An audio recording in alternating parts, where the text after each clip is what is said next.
მოგესალმებით. რადგან ქორუმი გვაქვს, შეგვიძლია ჩვენი კომიტეტის ხდომა გახსნილად გამოვაცხადოთ. დღევანდელი დღის წესრიგით განსახილულად განსაზღვრული გვაქვს ორი საკითხი. პირველი საკითხი, რომელსაც წარმოადგენს გარემოსა და სოფლის მეურნეობის დაცვის სამინისტროს სიპის გარემოს ეროვნული სააგენტოს ხელმძღვანელი ქალბატონი ელენე ღუბიაური ეხება ამავე სააგენტოს 2025 წლის შესახებ საქმიანობის ანგარიშს. მეორე საკითხსაც ქალბატონი ელენე წარმოადგენს და საკითხი შეეხება ქვეყანაში გეოდინამიკური პროცესებისა და მიმდინარე გამოწვევების შესახებ მოხსენებას. ვფიქრობ, საკითხები ძალიან მნიშვნელოვანი და აქტუალურია. ასევე შეგახსენებთ, რომ დღევანდელი კომიტეტის ხდომას ჩვენ ვატარებთ საპარლამენტო ზედამხედველობის ფარგლებში, სადაც რომლის ფარგლებში პერიოდულად ვისმენთ ხოლმე ჩვენ მმართველობას დაქვემდებარებული სამინისტროს საქმიანობის სხვადასხვა მიმართულების შესახებ ანგარიშს. აქვე მინდა ვისარგებლო შემთხვევით, მივესალმოთ ჩვენ სტუმრებს და მინდა გთხოვოთ, რომ დავამტკიცოთ დღის წესრიგი თუ რაიმე შენიშვნები და წინადადებები არ გვაქვს. დიდი მადლობა. ახლა მინდა გთხოვ ქალბატონ ელენეს წარმოადგინოს პრეზენტაცია საქმიანობის შესახებ ანგარიში, რომელიც ეხება 2025 წლის პერიოდს, რის შემდეგაც ჩვენ შეგვეძლება, რომ ქალბატონ ელენეს დაუსვათ კონკრეტული კითხვები. ქალბატონ ელენე, დაახლოებით ესე 10-15 წუთი ავიღოთ პრეზენტაციისთვის და მე ინტერაქტიულ რეჟიმში გადავიდეთ. კი ბატონო. მოგესალმებით პირველ რიგში ქალბატონო მაია, მივესალმები პარლამენტის წევრებს და დამსწრე საზოგადოებას. მინდა წარმოგიდგენთ, მოკლედ წარმოგიდგენთ გარემოს ეროვნული სააგენტოს 2025 წლის ანგარიშს და შემდგომ დისკუსიის ფორმატში კითხვები თუ გექნებათ, მზად ვართ გიპასუხოთ კითხვებზე.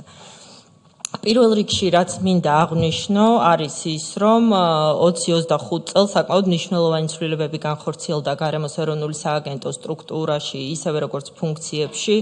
მოგეხსენებათ, რომ გარემოს დაცვისა და სოფლის მეურნეობის სამინისტროშიც ანალოგიურად განხორციელდა რეორგანიზაცია და შესაბამისად ჩვენმა სააგენტომ კვალ გამოაცხადა რეორგანიზაცია, იქიდან გამომდინარე, რომ სამინისტრომ გადაწყვიტა თავისი პოლიტიკის მიმართულებების, ესე ვთქვათ, აღსრულების ნაწილი გადმოეტანა გარემოს ეროვნულ სააგენტოში.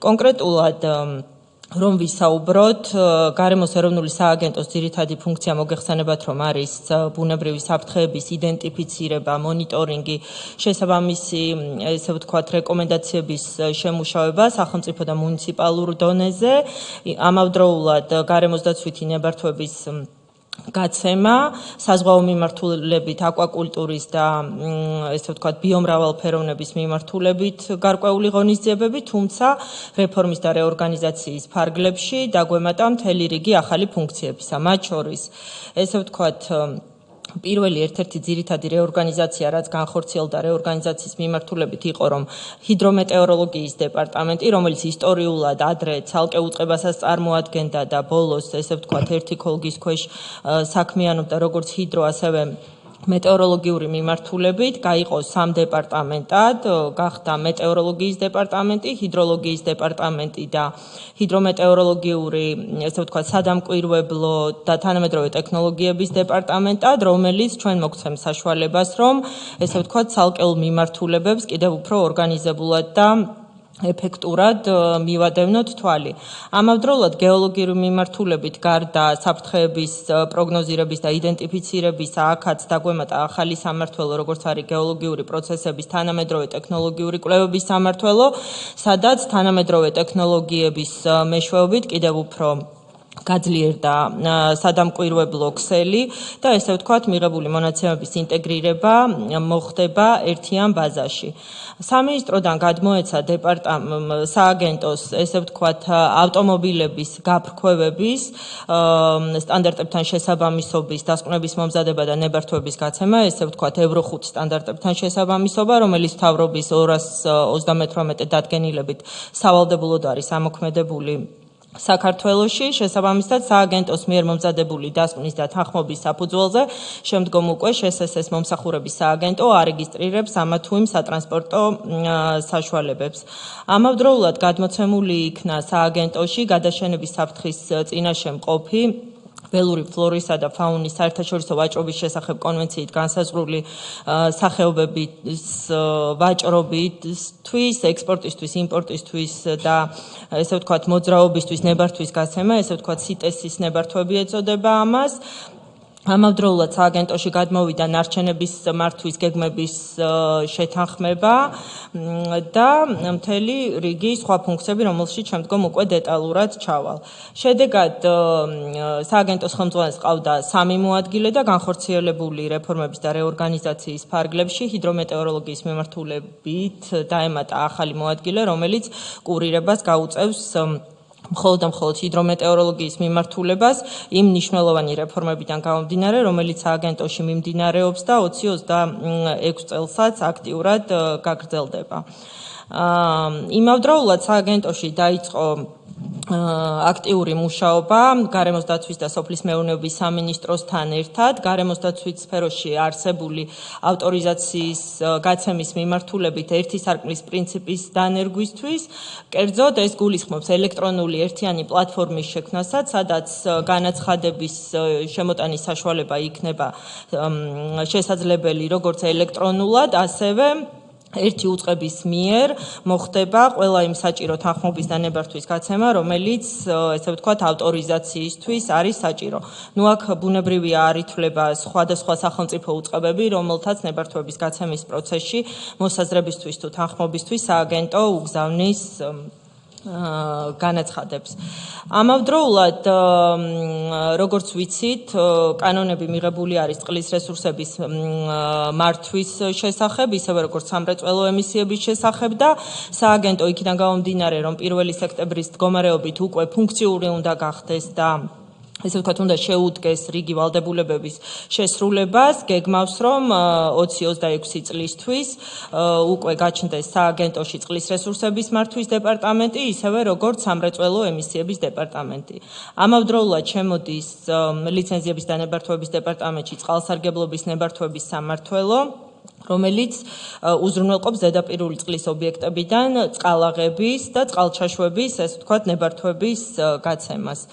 რაც შეეხება აი ამ რეფორმების კვალ-დაკვალ ამავდროულად საჭირო გახდა ჩვენს ესე ვთქვათ დაგეგმილ ბიუჯეტში რიგი ცვლილებების განხორციელება და მე მინდა კომიტეტს ძალიან დიდი მადლობა გადაუხადო იმ მოსაზრებებისთვის, რომელიც მან წარადგინა ფინანსთა სამინისტროს ესე ვთქვათ მოხსენებაზე, ვინაიდან კომიტეტის მიერ წარმოდგენილი შენიშვნები და რეკომენდაციები აბსოლუტურად იზიარებდა ჩვენი სააგენტოს ხედვას, ესე ვთქვათ, დეფიციტური კადრების მოზიდვის, საჭირო რესურსის მობილიზების და კიდევ უფრო განვითარების კუთხით. კონკრეტულად, ესე ვთქვათ, განხორციელებული რეფორმების საფუძველზე გარდა საბიუჯეტო ასიგნებებისა, სააგენტოს მოლოდინი აქვს, რომ საკუთარი შემოსავლებიც გაიზრდება სწორედ იმ ესე ვთქვათ ახალი ნებართვების და განახლებული მომსახურებების საფუძველზე, მაგალითად ბიუჯეტი თუ კი იყო გათვალისწინებული 36,780,000 აქედან ვთვლით, რომ საკუთარი შემოსავალი გათვალისწინებული 2 მილიონიდან მინიმუმ უნდა გაორმაგდეს 2026 წლისთვის. რაც შეეხება დასაქმებულთა რაოდენობას, ჯამში რო ავიღოთ საშტატო ნუსხით განსაზღვრული ერთეულები პლუს შტატგარეშე თანამშრომლები, 2024 წელს სააგენტოში მუშაობდა 436 ადამიანი, ხოლო 25 წელს სამინისტროდან განხორციელებული, ესე ვთქვათ, რეფორმების და გარკვეული კადრების გადმოყვანის საფუძველზე, ისევე როგორც ახალი რესურსის მობილიზების ფონზე, შევადგენთ 469 ადამიანს, თუმცა შემდგომი წლის ბიუჯეტში, ისევე როგორც საშტატო ნუსხაში, ასევე გათვალისწინებულია ახალი დეპარტამენტებიდან გამომდინარე ახალი ადამიანური რესურსის დამატება, ისევე როგორც ფუნქციების ეფექტურად შესრულებისთვის საჭირო კადრების მოზიდვა. ამავდროულად მინდა აღვნიშნო, რომ სახელმწიფო სტაჟირების პროგრამის ფარგლებში, აი სულ ეხლახანს ჩვენს მიერ აყვანილი იქნა 28 სტაჟიორი, უბრალოდ საკმაოდ გამოწვევას წარმოადგენს ესეთ დეფიციტურ პროფესიებში ახალი კადრების მოზიდვა, განსაკუთრებით ახალგაზრდების, რომელიც ჩვენი სააგენტოსთვის ძალიან მნიშვნელოვან ქვაკუთხედს წარმოადგენს. აგრეთვე მნიშვნელოვანია აღნიშნოთ, რომ სააგენტოს მიერ გასაწევ ფასიან მომსახურებებს არეგულირებს მთავრობის 502 დადგენილება, აქაც რიგი ცვლილებებისა შევიდა, დაემატა ახალი ფუნქციები, ისევე როგორც მოხდა ფასების გადახედვა, რომელიც დაახლოებით 15 წლის წინ იყო დადგენილი და განსაზღვრული კონკრეტული მომსახურებებისთვის და აღნიშნულის ფონზე, როგორც უკვე წეღან ვახსენე, პროგნოზირებულია საკუთარი შემოსავლების მინიმუმ გაორმაგება. გამომდინარე იქიდან, რომ სააგენტოს ცენტრალური აპარატი, როგორც იცით, განთავსებული არის თბილისში და გაგვაჩნია აგრეთვე რეგიონული წარმომადგენლობები ბათუმსა და ქუთაისში, სტატისტიკიდან გამომდინარე, იკვეთება იმისი საჭიროება, რომ ესე ვთქვათ, თანამედროვე ფუნქციური ლაბორატორია ასევე გაიხსნას ქუთაისში, ეხლა კი არსებობს, თუმცა მაღალტექნოლოგიურად აღჭურვილი ლაბორატორია და რეგიონული წარმომადგენლობა უნდა განმავითაროთ და შესაბამისად უკვე ტენდერის გამოცხადების ეტაპზე არის ახალი რეგიონული ოფისი, სადაც ჩვენი დარგობრივი მიმართულების სპეციალისტები იქნებიან მობილიზებული, ვინაიდან მოხდეს მყისიერად რეაგირება მოსახლეობის და მუნიციპალიტეტების მხრიდან მოთხოვნების საპასუხოდ, გულისხმობ საფრთხეების იდენტიფიცირების დროს ძალიან დიდია, ესე ვთქვათ, მომართვიანობა ჩვენი სააგენტოს მიმართ, რომ ჩვენი სპეციალისტები დროულად გავიდნენ ადგილზე და მოახდინონ საფრთხის შეფასება, ისევე როგორც იქნება მაღალტექნოლოგიური ლაბორატორია და გეგმავთ, რომ გაკეთდეს, ესე ვთქვათ, ფრონტ ოფისი, სადაც ჩვენი ფასიანი მომსახურებები იქნება თუ ავტორიზაციის მიმართულებით ლიცენზიები და ნებართვები იქვე მოხდეს მოქალაქეების მხრიდან განაცხადების შემოტანა, ისევე როგორც ჩვენი თანამშრომლების მიერ კონსულტაციების გაწევა. აგრეთვე იგეგმება რეგიონული ოფისის მშენებლობა ლაბორატორიასთან ერთად ქალაქ გურჯაანში. მიწის გადმოცემის პროცედურა უკვე დასრულებული გვაქვს სახელმწიფო ქონების და ამ ეტაპზე მიმდინარეობს სამხარაულის მიერ შენობის უკვე არსებული კარკასის მდგრადობის შეფასება, საიმისოდ, რომ ესეც გამოვიტანოთ ტენდერზე და დავიწყოთ ამ რეგიონული ოფისის მშენებლობა. აღნიშნული კიდევ ერთხელ ხაზს გაუსვავ, რომ მოგცემს იმის საშუალებას, რომ მოვახდინოთ დივერსიფიცირება ჩვენს მიერ გასაწევი მომსახურებების, ისევე როგორც მონიტორინგი, საფრთხების იდენტიფიცირების და ავტორიზაციის მიმართულებით. რაც შეეხება ბუნებრივი საფრთხეების მონიტორინგს, იცით, რომ სააგენტოს, ესე ვთქვათ, პირველადი ისტორიული ფუნქცია სწორედ ეს არის, იყო და იმედია დიდხანს კიდევ იქნება. ჩვენი დარგობრივი სპეციალისტები ძალიან აქტიურად არიან ჩართულები აი ამ პროცესში. მინდა აღვნიშნო ასევე უცხოელი დონორების როლიც და აგრეთვე იმ წამყვანი მეტეოროლოგიური ინსტიტუტების, მაგალითად ერთ-ერთი როგორც არის ფინეთის მეტეოროლოგიური ინსტიტუტი, რომლის დახმარებითაც ამ ეტაპზე მიმდინარეობს ძალიან აქტიური მუშაობა თანამედროვე ტექნოლოგიების დანერგვის კუთხით ადრეული გაფრთხილების სისტემებთან მიმართებაში. ამავდროულად აღსანიშნავია, რომ აი ამ საფრთხების მონიტორინგის მიმართულებით უკვე არსებობს 256 ჰიდრომეტეოროლოგიური სადგური საქართველოს მასშტაბით სხვა წერტილებში და კიდევ 50-ის დაინსტალირება იგეგმება წლის ბოლომდე, რომელიც უკვე შესყიდულია. ჯამში იქნება 306 ჰიდრომეტეოროლოგიური სადგური, რომელიც მსოფლიო, ესე ვთქვათ, მეტეოროლოგიურ სტანდარტებს შეესაბამება.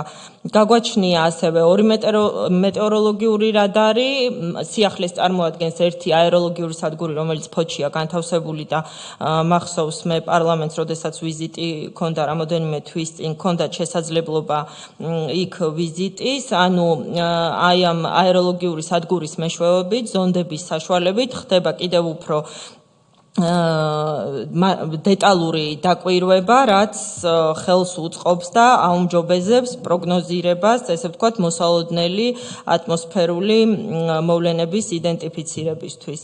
წეღან ვახსენე და ერთ-ერთ მნიშვნელოვან რეფორმას და დიდი მადლობა ჩვენ სპეციალისტებს ამაში აქტიური ჩართულობისთვის წარმოადგენს, ესე ვთქვათ, საინფორმაციო და საკომუნიკაციო ტექნოლოგიების დანერგვა და პროცესი, რომელიც ფინალების მხარდაჭერით ხორციელდება, რაც საშუალებას მოგცემს, რომ ესე ვთქვათ, ადრეული გაფრთხილება კიდევ უფრო ახალ ეტაპზე გადავიდეს და მიმდინარეობს ამავდროულად მობილური აპლიკაციის დანერგვა, ეხლა მიდის ტრენინგები სწორედ ჩვენ სააგენტოში უცხოელების დახმარებით, რომლის მეშვეობითაც უკვე სრულიად საქართველოს მოსახლეობა თანამედროვე ევროპული სტანდარტებით შეძლებს, რომ მიიღოს ინფორმაცია მოსალოდნელი ესე ვთქვათ, ატმოსფერული მოვლენის თუ სტიკის შესახებ. ამაში სხვადასხვა უწყებებიც არიან ჩართულები, ადრე მჭიდროდ თანამშრომლობდით სახელმწიფო უსაფრთხოების საბჭოსთან, რომელიც ვიცით, რომ აღარ არსებობს და უფლებამონაცვლე სუბიექტებთან დღემდე მიდის აქტიური მუშაობა იმისათვის, რომ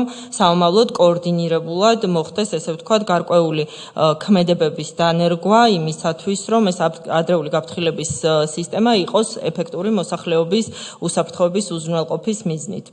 ამავდროულად ძალიან მნიშვნელოვანი კვლევა მიმდინარეობს ახლა გარემოს ეროვნულ სააგენტოში, წამყვანი შვეიცარიული კომპანიის დახმარებით ეს არის ჯეოტესტი და აღსანიშნავია, რომ სახელმწიფო ბიუჯეტიდან ხდება, ესე ვთქვათ, თანხის ხარჯვა, სწორედ იქიდან გამომდინარე, რომ დროულად მოხდეს იდენტიფიცირება იმ ღონისძიებების, რომელიც გამოვლენილ ცხელწერტილებზე მყინვარულ ბუნებრივ საფრთხეებს გულისხმობა ამ შემთხვევაში მოხდეს დროული და ეფექტური ღონისძიებების დანერგვა, რომლისთვისაც 20-26 წლის ბიუჯეტში ასევე გათვალისწინებული გვაქვს გარკვეული თანხა.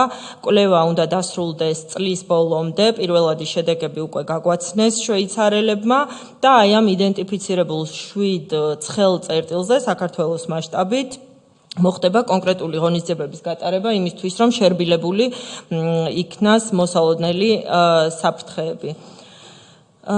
ამავდროულად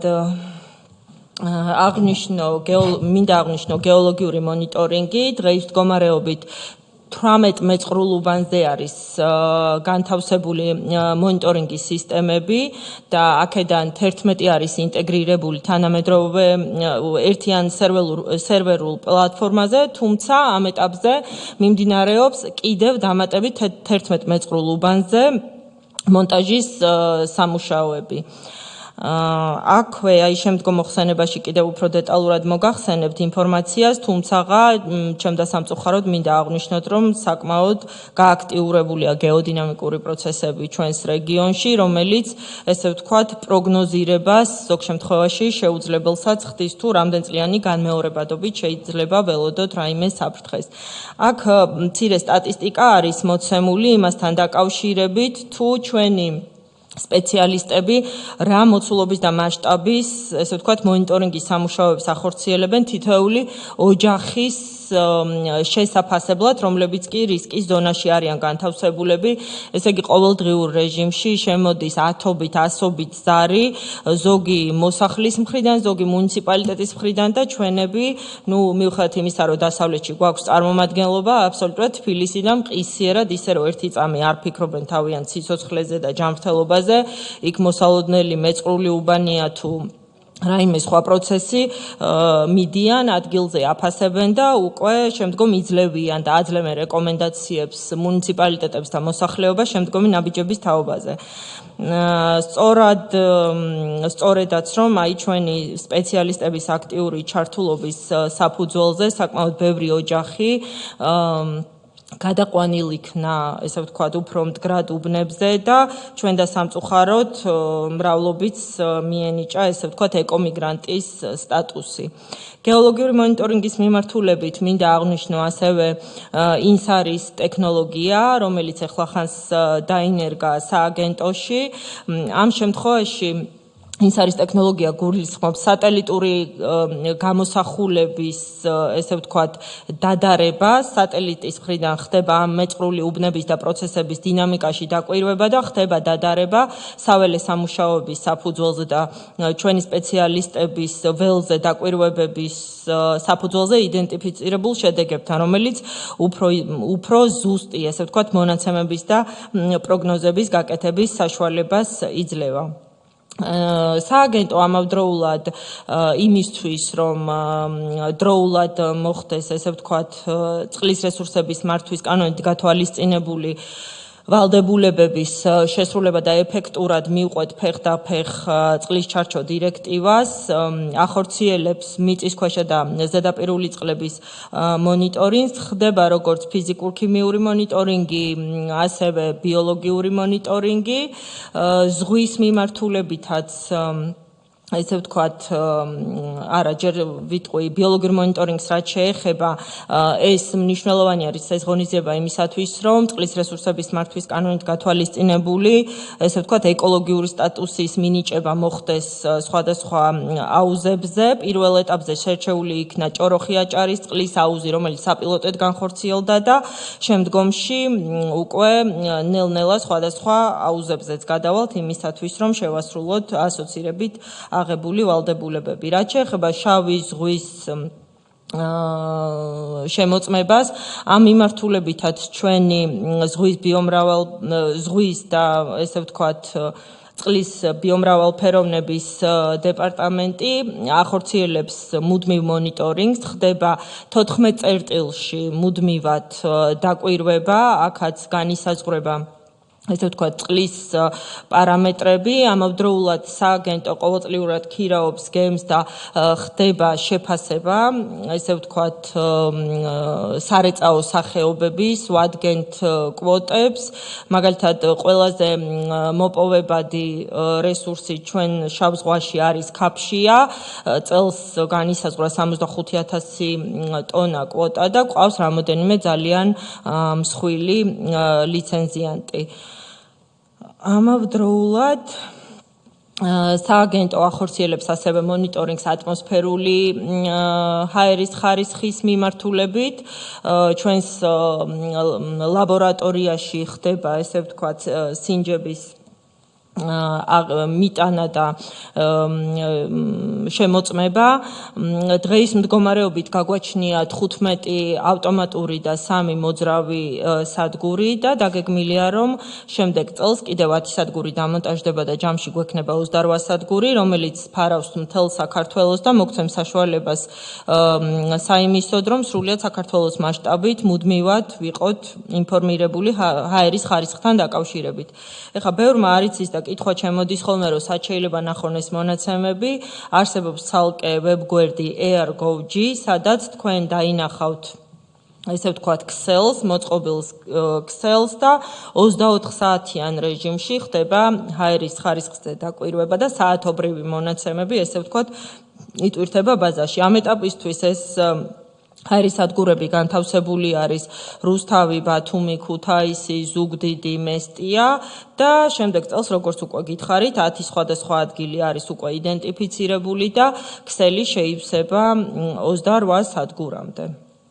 ამავდროულად ჰაერის ხარისხის დადგენის მიზნით 32 ქალაქში 4 ეტაპად, ეს არის მარტი, ივნისი, სექტემბერი და ნოემბერი ტარდება ინდიკატორული გაზომვები, სადაც ხელსაწყოების დამონტაჟება ხდება და გაზომვა ხორციელდება ბენზოლის, აზოტის დიოქსიდის და ოზონის კონცენტრატების განსასაზღვრად.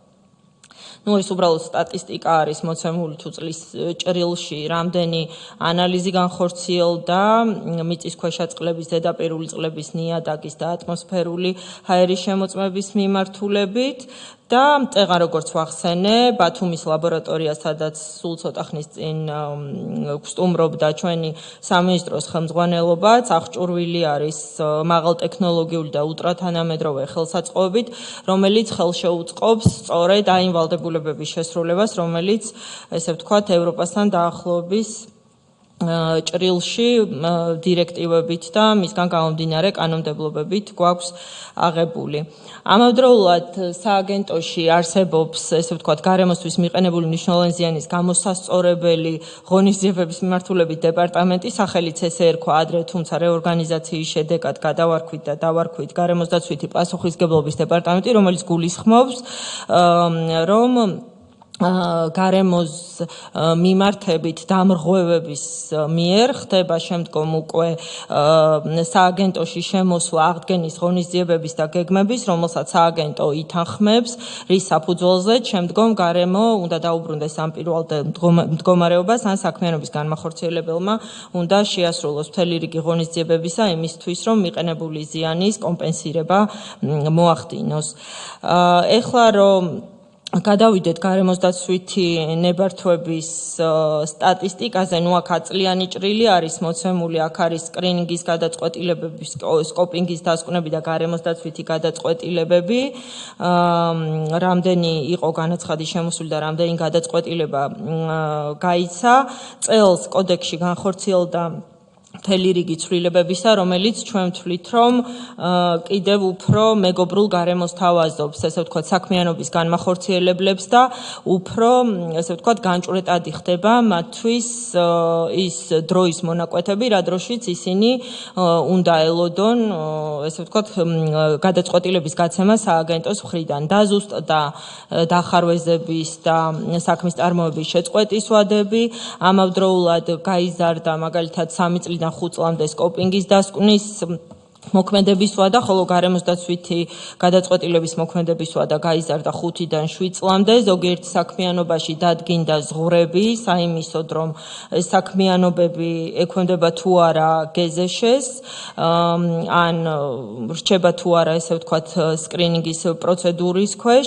ამავდროულად შემოტანილი იქნა, ჩვენ ესე ვეძახით, მინი გეზეშეს პროცედურა, ექსპლუატაციის პირობების ცვლილების განაცხადის შემთხვევაში, სადაც საქმიანობის განმახორციელებელს საშუალება აქვს, რომ სკრინინგის პროცედურის გარეშე პირდაპირ, ესე ვთქვათ, ამ მინიგეზეშეზე შემოიტანოს და დააკონკრეტოს ის ცვლილებები, რაც ჩვენი მხრიდან უნდა შეფასდეს იმისთვის, რომ განახლდეს, ესე ვთქვათ, გადაწყვეტილება ექსპლუატაციის პირობების ცვლილებიდან გამომდინარე. ამავდროულად, სიახლეც იყო ის, რომ შემოვიღეთ დაჩქარებული მომსახურება გარემოსდაცვითი გადაწყვეტილების გაცემის მიმართულებით, რომელიც ერთის მხრივ სააგენტოსთვის ხელსაყრელი იყო იქიდან გამომდინარე, რომ წირი ადამიანური რესურსების საფუძველზე გარკვეულწილად ზოგჯერ ფერხდებოდა გადაწყვეტილების დროული გაცემა, ამიტომ თუ კი საქმიანობის განმახორციელებელს კონკრეტულ დროში ეჩქარება გადაწყვეტილების მიღება, ჩვენი რესურსების აქცენტი და ძირითადი მობილიზება ხდება დაჩქარებულ საქმიანობას და პარალელურად ისინი მიყვებიან, ესე ვთქვათ, სტანდარტულ პროცედურას გარემოსდაცვითი გადაწყვეტილების გაცემის მიზნით. აგრეთვე 2025 წლის მთავრობის დადგენილებით დამტკიცდა საზღვაო წყლებში აკვაკულტურისთვის გამოყოფილი ზონების მართვის გეგმა, როგორც თევზის, ასევე მოლუსკების მიმართულებით და ჩვენთვის ძალიან სასიხარულოა, რომ სტატისტიკურად არის საკმაოდ მომართვიანობა ამ მოლუსკების ფერმების განვითარებასთან დაკავშირებით და ამავდროულად დაიწყო მუშაობა კანონმდებლობის ევროკავშირთან დაახლოების ფარგლებში თევზჭერის სერტიფიკატების გაცემის ახალი სისტემის დანერგვასთან დაკავშირებით. აქ უბრალოდ რამოდენიმე მიმდინარე პროექტი არის მოცემული დონორების დახმარებით, ძირითადად ევროკავშირის, ესე ვთქვათ, დაფინანსების ქვეშ მიმდინარეობს გეოლოგიური საფრთხეების დეტალური რუკების შედგენა და საპილოტო ჯერჯერობით აღებული არის ვანი, ბაღდადი და ქობულეთი, რის საფუძველზე შემდგომ უნდა მოხდეს ამ საფრთხეების ზონირება და ვიმედოვნებთ, რომ სრულიად საქართველოს მასშტაბით საშუალება ექნება ჩვენ სპეციალისტებს სწორედ საფრთხეების რუკების ზონირება მოხდეს, რაც შემდგომ მუნიციპალიტეტებს აუცილებლად დაეხმარება, ესე ვთქვათ, თავიანთ მუნიციპალიტეტებში ამა თუ იმ საქმიანობების სივრცითი მოწყობის გმისას, რათა უსაფრთხოდ მოხდეს ამა თუ იმ ინფრასტრუქტურული პროექტის დაგეგმა თითოეულ რეგიონში. ამავდროულად გაფორმდა თანამშრომლობის მემორანდუმი სომხეთის ჰიდრომეტეოროლოგიის და მონიტორინგის ცენტრთან და ეხლა მეორე მემორანდუმი უკვე შეთანხმებულია და სავარაუდოდ ხელი მოეწერება ხრამი დებედას ესე ვთქვათ, ერთობლივი მონიტორინგის და ინფორმაციის გაცვლის მიმართულებით სომხეთის რესპუბლიკასთან მიმდინარეობს მუშაობა ასევე თანამშრომლობის მემორანდუმების გასაფორმებლად ყაზახეთთან, თურქეთთან, ეხლა გამოთქვეს სურვილი ავსტრიელებმა და ველოდებით დელეგაციას რომ განსაზღვროთ ჩვენი თანამშრომლობის ფარგლები. ამავდროულად გავხდით EUMETNET-ის წევრი ამა წლის ივლისში, რის საფუძველზეც სააგენტოს წვდომა ექნება მეტეოროლოგიურ პროდუქტებზე და პროგრამებზე ევროპის მიმართულებით. დავასრულე მე მგონი ჩემი პრეზენტაცია, მოკლედ რაც შევძელი და კითხვები თუ გაქვთ, მოხარული ვიქნები გიპასუხოთ. უღმესი მადლობა, კითხვები ხომ არ არის? მე დავიწყებ კითხვებით, მაშინ მე მაქვს რამოდენიმე კითხვა. რაც მოვისმინეთ ახლა ქალბატონი ელენეს პრეზენტაციიდან და თუ კარგად დავაკვირდებით, ვნახავთ, რომ ის ფუნქციები და ვალდებულებები, რომელიც სააგენტოს დაეკისრა განსაკუთრებით ბოლო პერიოდში, ნამდვილად, ასე ვთქვათ, პრაქტიკულად 90%-ს აერთიანებს იმ მიმართულებებისა, რასაც რეალურად გარემოს დაცვა ქვია, მართვის მექანიზმები ქვია და ავტორიზაციის დოკუმენტები ქვია გარემოს დაცვის კუთხით. ასე რომ პირველ რიგში მინდა სიამაყით ვთქვა, რომ ქალბატონი ელენე ქალბატონია და ძალიან მახარებს, რომ ასე ძალიან რთულ სააგენტოს უძღვება, მინდა წარმატება გისურვოთ თქვენ მთელ გუნდთან ერთად.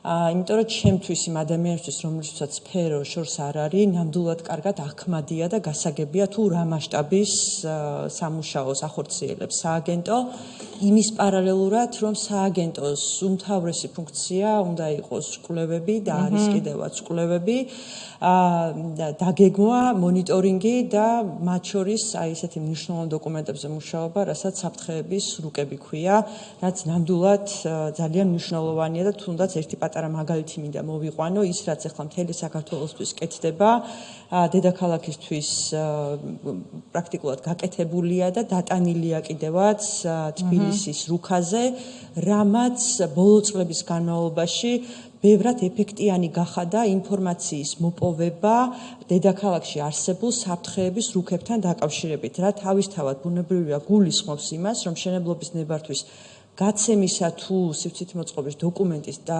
ასე ვთქვათ დამტკიცების მომენტში დედაქალაქი ისევე როგორც ინვესტორი ბევრად აღჭურვილია წინასწარ ინფორმაციით, ანუ ნახევარზე მეტი საქმე სახელმწიფოს აქვს გაკეთებული მათ შორის ინვესტორისთვის, ასე რომ ვიმედოვნებ, რომ ძალიან მალე საქართველო მთლიანად დაიფარება ამგვარი რუკებით და ერთხელ და სამუდამოდ გადაიჭრება ერთი ნაწილი პრობლემისა, თუმცა ბუნება მაინც ბუნებაა, რაც არ უნდა საფრთხეების რუკა ქონდეს, ასე ვთქვათ, პროგნოზირება ყველაფრის შეუძლებელია.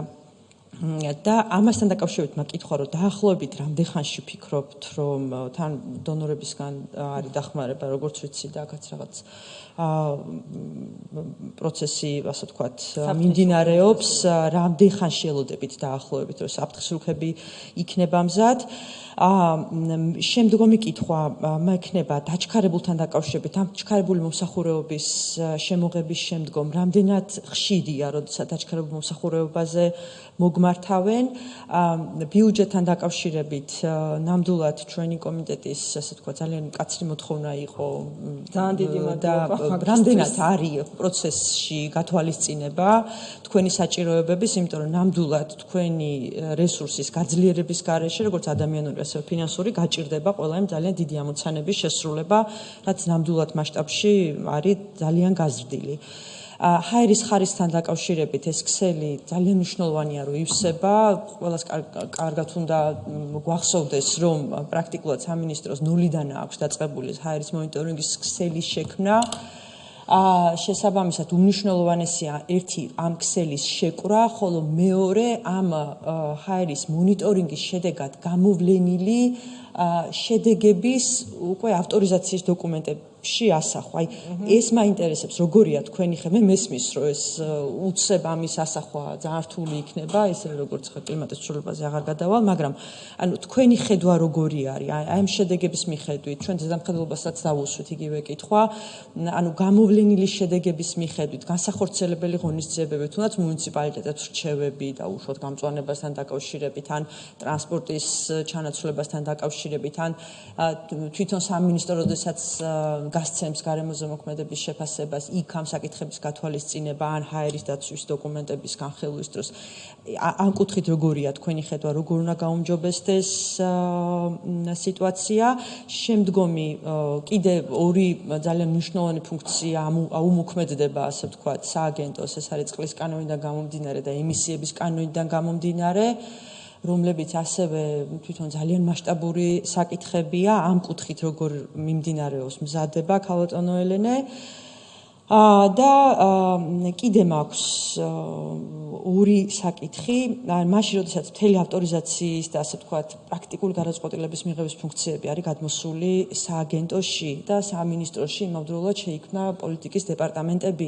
ანუ როგორ წარმოგიდგენიათ, ანუ ამ დეპარტამენტების ჩართულობა, აი თვითონ გადაწყვეტილების მიღების პროცესში, ანუ როგორი იქნება, ასე ვთქვათ, ურთიერთდამოკიდებულება სამინისტროში არსებული, როგორ გეგმავთ ამ თანამშრომლობას, რამე დუბლირებას ხო არ ექნება ადგილი ან რაღაც, თუმცა ამას დრო აჩვენებს. და კიდე ერთი საკითხი, ჩვენ სააგენტოში ასევე დავუბრუნეთ საზოგადოების მონაწილეობის უზრუნველყოფის კომპონენტი გარემოზე მოქმედების შეფასების პროცედურის დროს. თუმცა ამას წინათ ვიხილე, რომ როგორც ორჰუსის ცენტრი, კვლავ განათლებისა და ინფორმაციის ცენტრი მონაწილეობდა საერთაშორისო პლატფორმებზე. ანუ ამ კუთხით ხომ არ გიფიქრიათ, რომ ანუ მე მგონი სამართლიანი იქნებოდა, თუმცა ეს თქვენი გადასაწყვეტია, რომ რეალურად ამ ორჰუსის კონვენციის ფუნქციას ამ შემთხვევაში სააგენტო ასრულებს და ანუ ამ კუთხითაც თუ არის რაღაც ხედვა. ეს იყო სულ რაც მინდოდა მეკითხა, ხომ არ არის კითხვები? დაუმატოთ ქალბატონ ელენე, სანდა დავზოგოთ. ბატონ ლადო, გსურთ კითხვა? კი ბატონო. მადლობა ქალბატონ თავმჯდომარე, მადლობა ქალბატონ ელენე. საინტერესო ანგარიშისთვის. ერთი კითხვა მექნება რეგიონებთან დაკავშირებით, თქვენ ახსენეთ, რომ ბათუმშიც, ქუთაისშიც თქვენი წარმომადგენლობა არსებობს. ექსპერტები თუ არიან ადგილებზე?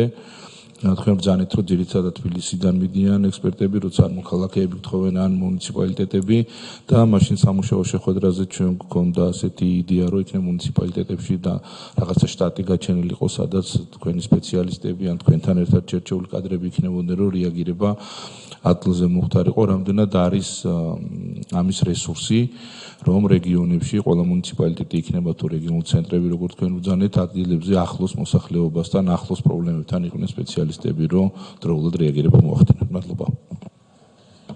მეტი კითხვები არ არის. დიდი მადლობა. ქალბატონ ელენეს ვთხოვ, რომ მოკლე პასუხებით შემოიტანოს და მე მეორე მოხსენება გვაქვს. მე რაც მოვინიშნე მოკლედ ამ საფრთხის რუკებთან დაკავშირებით თქვენ სწორად ახსენეთ, რომ დონორების დახმარებით მიმდინარეობს და UNDP არის ეს დონორი, საფრთხის რუკების მომზადება გარკვეულ მუნიციპალიტეტებში თითქმის უკვე დასრულებულია და ახლა აღმოსავლეთ საქართველოში იგეგმება. სადღაც 2027 წლამდე არის ის პროექტი გაგრძელებული, თუმცა ასევე მომზადებული არის მათ მიერ, ესე ვთქვათ, საგზაო რუკა იმასთან დაკავშირებით, თუ საკანონმდებლო დონეზეც როგორ და ანუ რომელი უწყებების კოორდინაციით უნდა განხორციელდეს ესა თუ ის ქმედება. ამიტომ ვიტყოდი, რომ ალბათ 2-3 წლიან ჭრილში, უფრო 2 წლიან ჭრილში, ასე თუ ისე რაღაცა ძირითადი მონახაზი გვექნება. ამავდროულად ძალიან მნიშვნელოვანია ასევე, რომ სახელმწიფო დონეზე გაირკვეს ის პასუხისგებელი უწყებები, თუ ვინ რა მიმართულებით იქნება პასუხისგებელი კონკრეტული საფრთხის დადგომის შემთხვევაშიც. ჩვენ ახლა სააგენტოში ძალიან ბევრჯერ გვისაუბრია, რომ ვთვლით, რომ აუცილებლად უნდა არსებობს ეროვნულ დონეზე პროტოკოლი, რა დროსაც, ესე ვთქვათ, მყისიერი რეაგირების დროს ყველამ თავისი ფუნქცია უნდა იცოდეს და მიუხედავად იმისა, რომ გარემოს ეროვნული სააგენტოს ფუნქციას ძირითადად ამ საფრთხის იდენტიფიცირება და რეკომენდაციის გაწევა წარმოადგენს. ჩვენ არაერთხელ ვახსენეთ სხვადასხვა უწყებებთანაც და დღესაც ვამბობთ, რომ არასდროს უარს არ ვამბობთ ჩართულობაზე და მზად ვართ რომ ჩვენი წილი ფუნქცია და პასუხისგებლობა ამ კუთხით ესე ვთქვათ შევასრულოთ.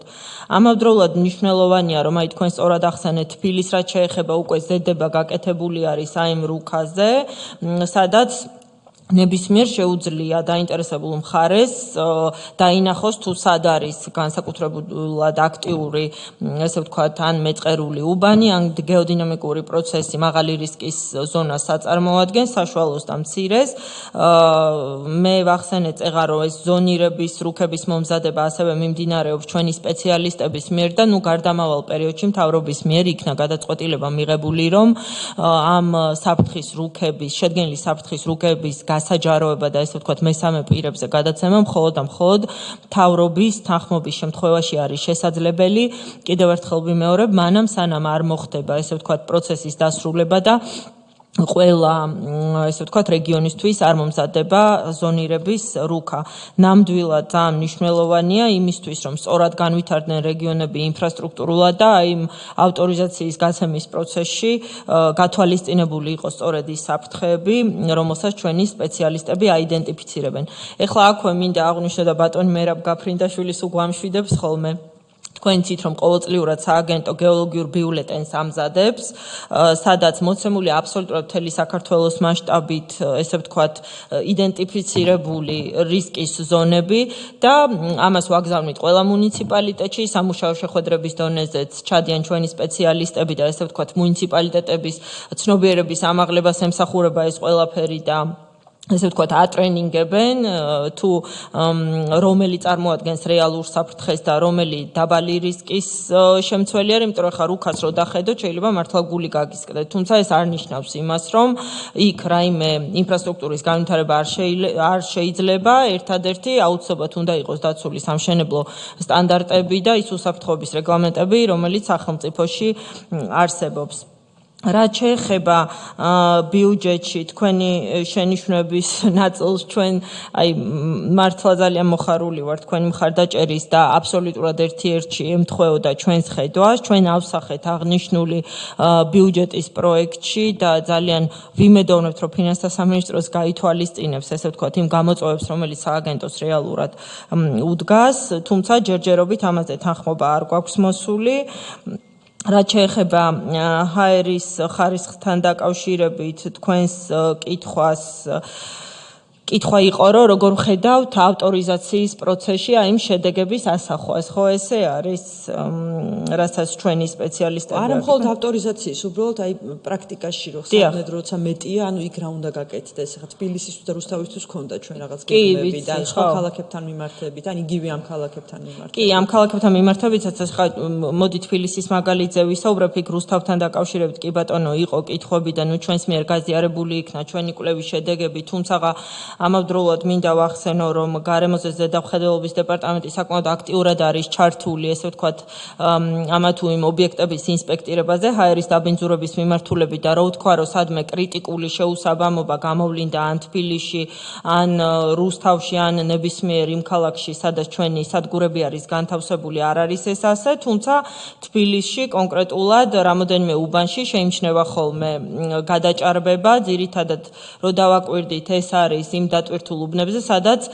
ვთვლით, რომ სატრანსპორტო მოძრაობიდან გამომდინარე და ესე ვთქვათ, დატვირთულობიდან გამომდინარე ფიქსირდება ეს გადაჭარბებები და დიახ, აბსოლუტურად მართებულია და ჩვენი ხედვაც ესეთი არის, რომ სწორედ აი იმ შედეგების არა მიზეზების იდენტიფიცირების საფუძველზე, სავარაუდოდ მუნიციპალურ დონეზე სატრანსპორტო პოლიტიკის დარეგულირებას ძალიან დიდი მნიშვნელობა ექნებოდა, ისევე როგორც გამწვანების მიმართულებით რაიმე მავალდებულებელი, ესე ვთქვათ, ნორმების შემოღებას მშენებლობის ნებართვის გაცემის პროცესში. ვიცი, რომ იქ არსებობს ეს სტანდარტი, ესე ვთქვათ, გამწვანების მაჩვენებელი, რომელ ობიექტზე რამდენი უნდა იყოს, თუმცა მნიშვნელოვანი იქნებოდა, რომ დაცული იყოს, ესე ვთქვათ, ის სტანდარტები, რომელიც ჰაერის დაბინძურების მიმართულებით იქნებოდა მნიშვნელოვანი. ეხლა რაც შეეხება წყლის კანონის, ანუ წყლის რესურსების მართვის კანონის და სამრეწველო ემისიების კანონის აღსრულების ნაწილს, მე როგორც უკვე ვთქვი, ჩვენი სააგენტოს მიერ გავლილი იქნა ამ სააუზო მართვის გეგმები, თუმცა გარკვეული კომპონენტები კვლავ საჭიროებს მუშაობას და შესავსებია. ამ მიმართულებით დაწყებული გვაქვს მუშაობა, როგორც წყლის რესურსების მართვის კანონის აღსრულებასთან დაკავშირებით, ასევე სამრეწველო ემისიების კანონის ამოქმედებასთან დაკავშირებით, როგორც უკვე აღვნიშნე, სააგენტო იანვრიდან გეგმავს ახალი დეპარტამენტების შექმნას, ადამიანური რესურსის მოზიდვას, პარალელურად მუშაობთ გარკვეულ გაიდლაინებზე, რეგლამენტებზე, წესებზე, ანუ კანონქვემდებარე აქტებზეც, რომელიც გათვალისწინებული არის ორივე კანონით.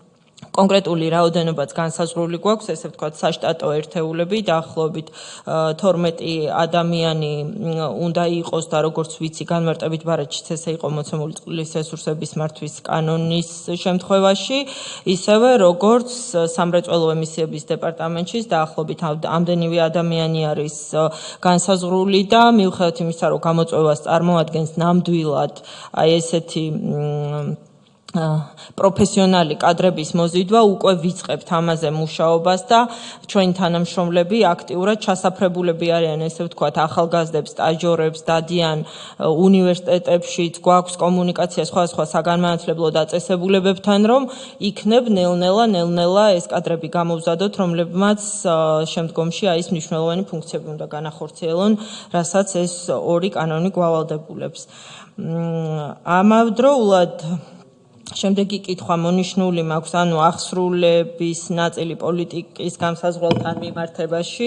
თქვენ სწორად ახსენეთ, რომ გარემოს დასვითი მიმართულებით თითქმის ყველა ფუნქცია გადმოვიდა ჩვენთან სააგენტოში და სამინისტრომ დაიტოვა მხოლოდ პოლიტიკის ნაწილი. თანამშრომლობას რაც შეეხება, ხშირ შემთხვევაში ზოგჯერ სამინისტროდანაც მოდის ინიციატივა, თუმცა მე ძალიან მოხარული ვარ, რომ სააგენტოში გვყავს იმდენად ძლიერი პროფესიონალები, რომ ჩვენ ერთად ძალიან ხშირად ვხდებით და ინიციატივაზე ვმუშაობთ და პირიქით სამინისტროსაც წარუდგენთ ხოლმე ამა თუ იმ ინიციატივას, რომელიც შემდგომ ისევ სამინისტროდან უნდა წამოვიდეს ინიცირების ეტაპზე, როგორც პოლიტიკის განსაზღვრის.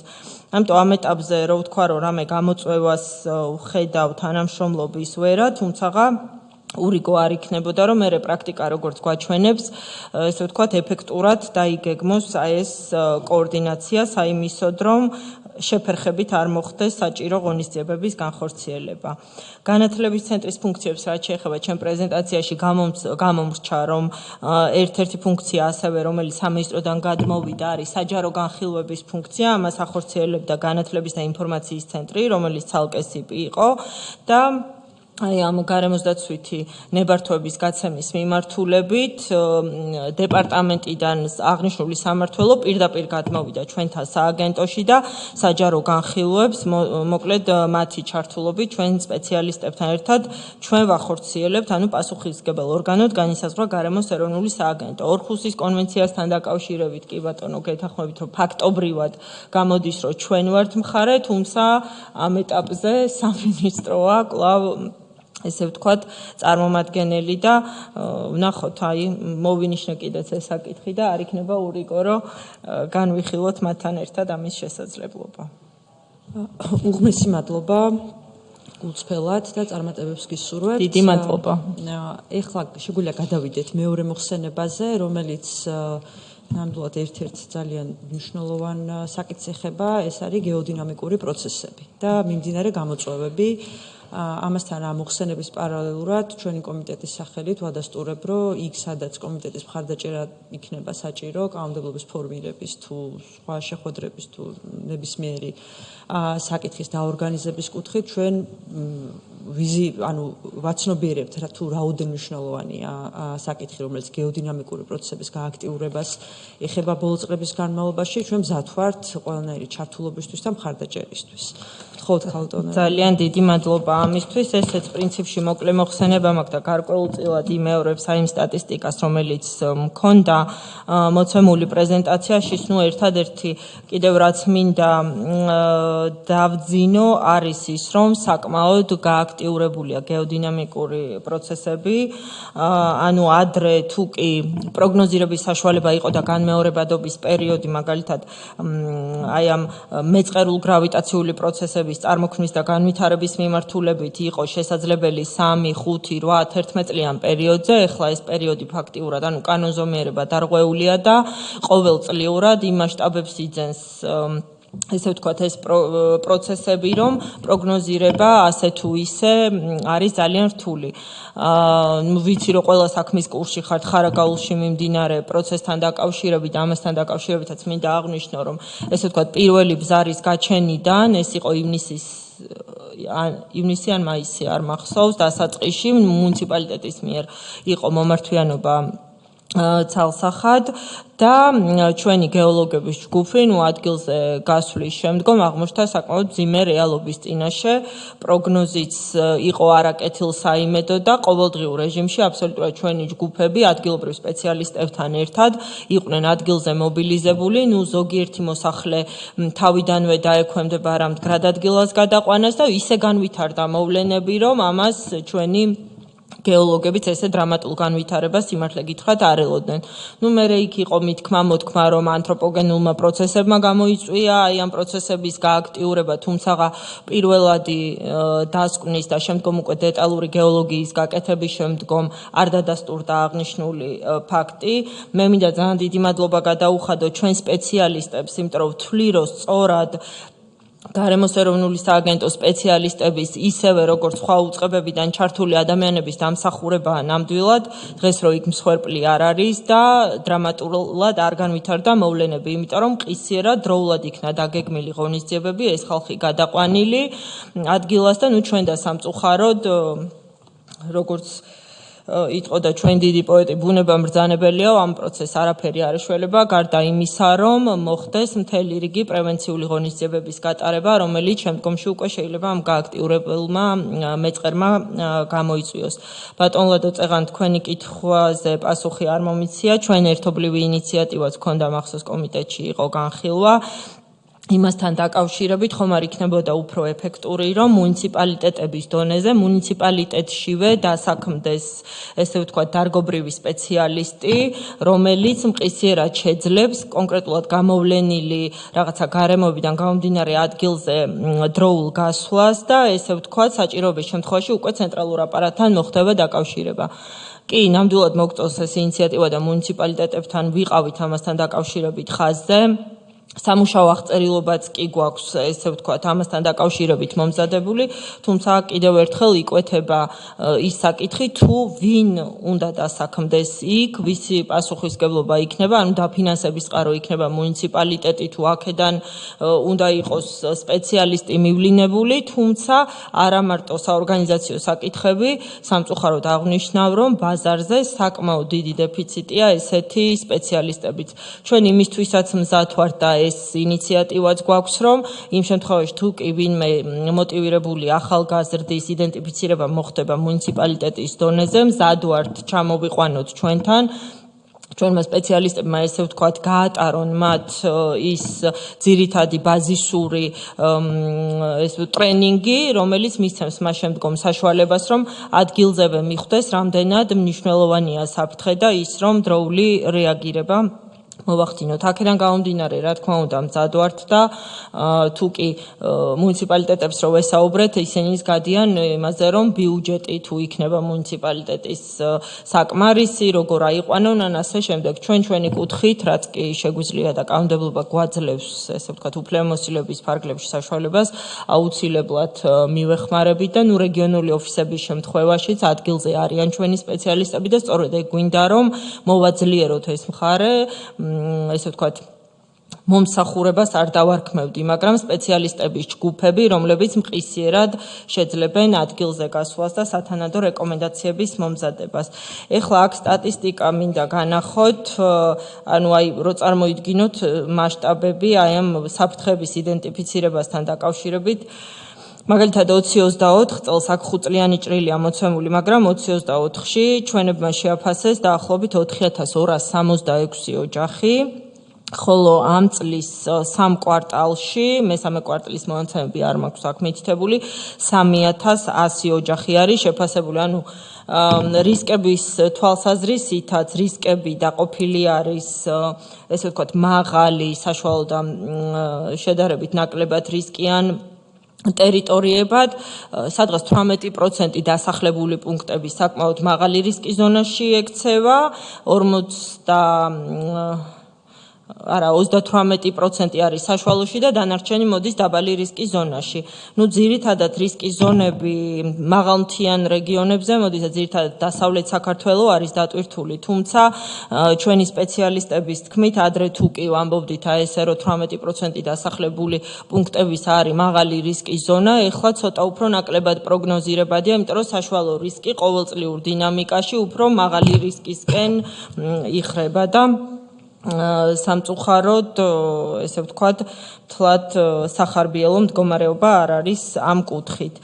ამავდროულად აღსანიშნავია, რომ გეოლოგიურ რისკებში იცით, რომ ეს წყალმოვარდნები და წყალდიდობებიც მოიაზრება, განსაკუთრებით, კავკასიონის სამხრეთ ფერდობის მდინარეები ხასიათდება ზაფხულის წყალმოვარდნებით, მესხეთი და ლიხის ქედები გაზაფხული ზაფხულის წყალმოვარდნებით, კოლხეთის დაბლობი წყალმოვარდნების რეჟიმით მთელი წლის განმავლობაში დატვირთულია, ხოლო რაც შეეხება აღმოსავლეთ საქართველოს დაბლობ ნაწილში და სამხრეთ საქართველოში, მთიანეთში იქაც გაზაფხული ზაფხულის წყალმოვარდნები არის ტენდენცია, აქაც ესე ვთქვათ, ჩვენი პროგნოზირების სისტემები მე ვახსენე, რომ ესე ვთქვათ, განვითარების ეტაპზე არის და მაღალ ტექნოლოგიურად მიმდინარეობს აღჭურვა, ისე როგორც ჩვენი სპეციალისტების გადამზადება და ვიმედოვნებთ, რომ აი ამ ადრეული გაფრთხილების სისტემები მოგცემს იმის საშუალებას, რომ დროულად მოვახდინოთ მოსახლეობის გაფრთხილებას და შესაბამისი უწყებების მიერ შესაბამისი რეკომენდაციების გაცემაც. ესე ვთქვათ, თოვლის ვავებთან დაკავშირებითაც, აქაც მინდა ვთქვა, რომ კლიმატის ცვლილებამ და გლობალურმა დათბობამ აქაც, ესე ვთქვათ, სურათის ცვლილება გამოიწვია, ძირითადად ზვავების მაინიცირებელი არის ეს ინტენსიური თოვა, თოვლის საფარის დრამატული მატება, ინტენსიური დნობა, სეისმური ბიძგები და ასე შემდეგ და როგორც წესი, ზვავები წლის ცივ პერიოდში უფრო ფიქსირდება, თუმცა აქაც პროგნოზირება გარკვეულწილად ცოტა შეფერხებულია, სწორედ აი იმ გააქტიურებული პროცესებიდან გამომდინარე, რომელიც ქვეყანაში ფიქსირდება. განსაკუთრებით დატვირთული არის გუდაურის მონაკვეთი და აქაც შემოვლითი გზა რომ კეთდება, ვფიქრობთ, რომ შესაბამისად აი ის მნიშვნელოვანი საფრთხე, რომელიც მაგ რეგიონში არსებობს, მოსახლეობის უსაფრთხოების კუთხით სავარაუდოდ მოიხსნება. ძირითად გამოწვევებს გეოდინამიკურ პროცესებთან და საფრთხების იდენტიფიცირებასთან დაკავშირებით აქაც ვამბობ, რომ არის ზონირების დეტალური და მსხვილმასშტაბიანი რუკების შექმნა, გამოწვევას წარმოადგენს, ამაზე მუშაობენ ჩვენი სპეციალისტები, თუმცა აქაც საკმაოდ დიდ ფინანსებთან გვაქვს და რესურსებთან, როგორც ადამიანური, ისე ფინანსური კუთხით საქმე და დონორების ცოტა შემცირებული აქტივობიდან გამომდინარე, ცოტათი შეფერხებულია ეს პროცესი.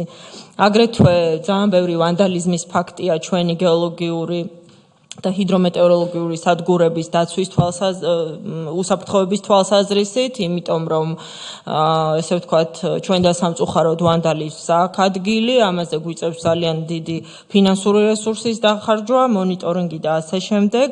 ასევე ამ გეოლოგიური საფრთხეების მონაცემთა ბაზების და კატალოგების რეესტრის წარმოებას გამოვყოფდი.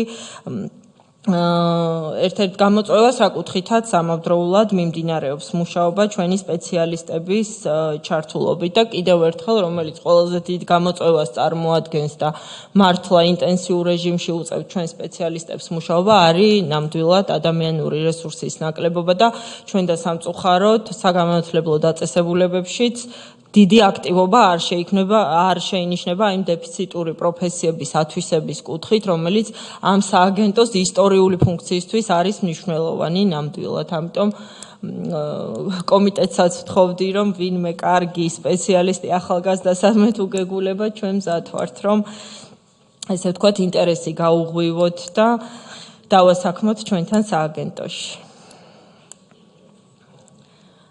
კითხვები თუ გვაქვს კიდე. დიახ, შეიძლება. მოგესალმებით. მადლობა მოხსენებისთვის. ანგარიშის ნაწილზე არ დავსი კითხვები, იმიტომ რომ ველოდი რომ გამოწვევების ნაწილში აუცილებლად ახსენებდით რუსთავის თემას უფრო სიღრმისეულად და უფრო მკაფიოდ. თქვენ ერთ-ერთი კითხვის პასუხად ახსენეთ, რომ კრიტიკულ ზღვარს საბამება, კრიტიკულ ზღვარს არ აჭარბებს არც ერთი მონაცემი, რომელიც კვლევებით დადასტურდა. მინდა ერთი ინფორმაცია მოგაწოდოთ რუსთავში. მე ვფიქრობ, რომ თქვენ ეს ინფორმაცია სავარაუდოდ იცით. თუმცა ჩემი კითხვა შეეხება ამას. რუსთავში სექტემბერში ჩატარდა კვლევა, ეს იყო ქიმიური კვლევა, რომელიც ჩაატარა ჩეხურმა ორგანიზაციამ. დიახ. სწორედ ამ კვლევაზე დაფუძნებით რუსთავში ჰაერში ძიმელი თონების საშიში დონე დადასტურდა და ციფრებით მინდა რომ დაზუსტებით გითხრათ. ეს იყო ვერცხლის წყალი 4.5-ჯერ აღემატებოდა დასაშვებ დოზას, ტყვის აღემატებოდა 24-ჯერ და კადიუმის აღემატებოდა 26-ჯერ.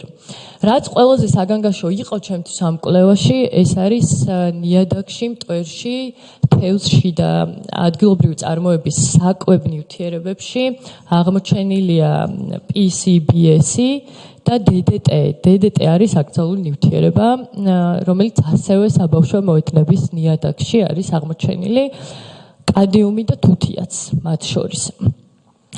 თქვენ ძალიან კარგად იცით რუსთავის პრობლემა, ზოგადად საიდან გამომდინარეობს, ეს არის მეტალურგიული ქარხნები, რომლებიც მუდმივად პრობლემად რჩება, ფილტრები, განსაკუთრებით კი ეს არის ეხება ერთ-ერთ აზოტის კარგად ცნობილ ქარხანას, სადაც მუდმივად რუსთაველი მოქალაქეების და გარემოს ბუნება დამცველებიც ჩართული არიან ბრძოლაში, რომ ამ ქარხნებმა ერთხელ და სამუდამოდ დააყენონ ფილტრები, თუმცა აი ამ ფილტრების დაყენებაზეც არის მუდმივი პრობლემა. სულ რამდენიმე დღის წინ გადავიღეთ კიდეც ის ვიდეო თუ ამ ქარხნის გამონაბოლქვი როგორ იცვლება დღიდან დღემდე. სავარაუდოდ ეს ქარხანა წინასწარ იღებს ინფორმაციას, როდის მიდიან მათთან მონიტორინგზე, ამ შემთხვევაში ფილტრს სავარაუდოდ რთავს და სხვა შემთხვევაში ეს ფილტრი გათიშული აქვს.